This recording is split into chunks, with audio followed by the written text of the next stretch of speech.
আজ 1 মাস ধরে গোসল না করে বসে আছো। তোমার গায়ের গন্ধে পুরো গ্রাম অতিষ্ঠ হয়ে গেছে। আরে বউ, গোসল করব কিভাবে বলো? এই ঠান্ডা পানিতে তো হাতই ঢোকানো যায় না।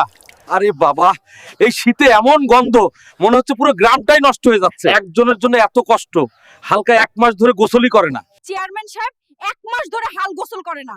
ওর গায়ের গন্ধে গ্রামে কেউ টিকতে পারতেছে না। দয়া করে কিছু একটা করুন। আমার কাছে একটা বুদ্ধি আছে, আমি যা বলি তাই করো, তাহলেই কাজ হবে।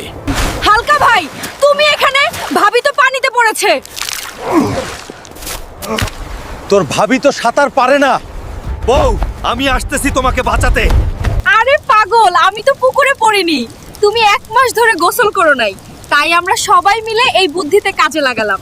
আরে শীতকালে কি আমি একা গোসল করি না?